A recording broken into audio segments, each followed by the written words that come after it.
கர்த்தருடைய நாமம் பரிசுத்தப்படுவதாக.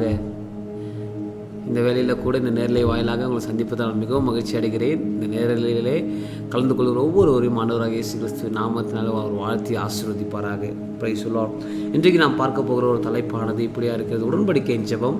நாம் அநேக நாள் உடன்படிக்கையின் ஜெபத்தை குறித்து பார்த்து கொண்டு வருகிறோம். அதற்கு கீழாக ஒரு தலைப்பு ஆராதனை. ஆண்டவர் நம்ம இந்த உலகத்தில் இருக்கிற எல்லாருக்கும் ஒரு அழைப்பு, பொதுவான அழைப்பு ஒன்று உள்ளது. அதுதான் அவரை ஆராதிப்பது. ஆராதனை என்பது தேவனுக்கும் நமக்கும் இருக்கிற ஒரு உறவாடலானது.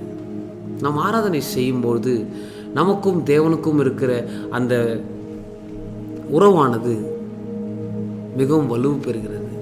உங்களுக்காக நான் ஒரு வசனத்தை நான் வாசிக்க ஆசைப்படுகிறேன். நீதிமொழிகள் 18:10. கர்த்தரின் நாமம் பலத்த துருகம், நீதிமானதற்குள் ஓடி சுகமாயிருப்பான். எனக்கு அருமையான தேவ ஜனமே, நாம் எப்பொழுதெல்லாம் ஆராதனை செய்கிறோமோ, நாம் ஆண்டவர் நம்மை படைத்ததற்கு காரணமே நாம் அவரை ஆராதனை செய்வதுதான். நாம் எப்போதெல்லாம் ஆண்டவரை ஆராதனை செய்கிறோமோ அப்பொழுதெல்லாம் நமக்கும் அவருக்கும் உண்டான அந்த உறவானது மிகவும் வலுவடைகிறது. நமக்கும் அவருக்கும் உண்டான உறவு வலுவடைகிற பொழுது, மிகவும் நெருக்கமாகிற பொழுது, நாம் கூப்பிட்ட உடனே அவர் நமக்கு உத்தரவு தருகிறவராக இருக்கிறார்.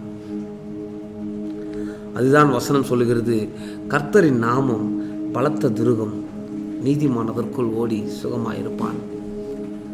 நாம் கர்த்தருடைய நாமத்தினாலே நாம் ஆராதனை செய்யும்போது அது நம்மளுக்கு பலத்த துருகமாக இருக்கிறது. 2 விஷயங்கள் நான் உங்களுக்காக சொல்ல ஆசைப்படுகிறேன். முதலாவது, ஆண்டவருடைய நாமத்தை நாம் ஆராதிக்கிறவர்களாக நாம் இருக்க வேண்டும். நமக்கு அநேக நாமம் தெரியும். யெகோவா ஈரே, அவர் நமக்கு யெகோவா ராஃபாவா இருக்கிறார். நமக்கு சுகம் தருகிறவராக இருக்கிறார். அவர் யெகோவா சிக்கேதனுவா இருக்கிறார். நம்முடைய வாழ்க்கையிலே ஆண்டவருடைய நாமத்தை சொல்லி நாம் ஆராதிக்கும் பொழுது அது நமக்கு இன்னும் நெருக்கத்தை ஆண்டவரோடு கூட தருகிறது. ஏனென்றால் அவரை பற்றி நாம் அறிந்து கொள்ளும் போது நாம் அவரை உண்மையை ஆராதிக்க ஒரு வாய்ப்பு கிடைக்கிறது.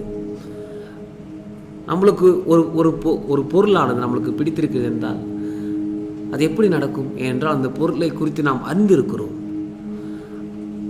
அதே போல நாம் தேவனுடைய நாமத்தை பற்றி, அவருடைய குணாதிசயங்களை பற்றி, அவருடைய பெயர்களை குறித்து நாம் அறிந்திருக்கும் போது நாம் இன்னும் ஆண்டவரை அதிகமாக நேசிக்க, அதிகமாக ஆராதிக்க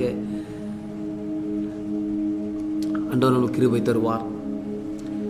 2வது, அவருடைய சமூகத்திற்காய், அவருடைய பிரசன்னத்திற்காய் நாம் நன்றி சொல்லுகிறவர்களாக காணப்பட வேண்டும்.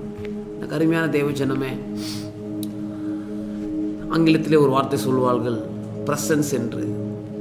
பிரசன்ஸ் என்பதற்கு அர்த்தம் அவர் அங்கே இருக்கிறார் என்பது அர்த்தம். ஆண்டவருடைய பிரசன்னம் என்பது அவரோடு கூட நாம் உறவாடுகிற அந்த நேரம்.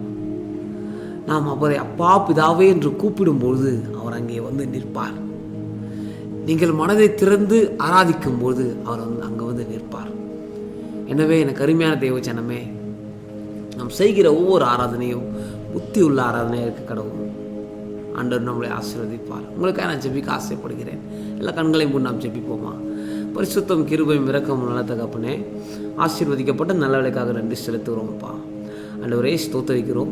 ஆண்டவரே உண்மை அனுதினமும் நாங்கள் ஆராதிக்க, உங்களுடைய நாமத்தை பற்றி தெரிந்து கொள்ள ஆண்டவரே நாங்கள் எவ்வளோக்கு எவ்வளோ ஆராதிக்கிறோமோ அவ்வளவுக்கு அவ்வளோ உம்மோடு கூட நான் நெருக்கமாக்குறோம்ப்பா.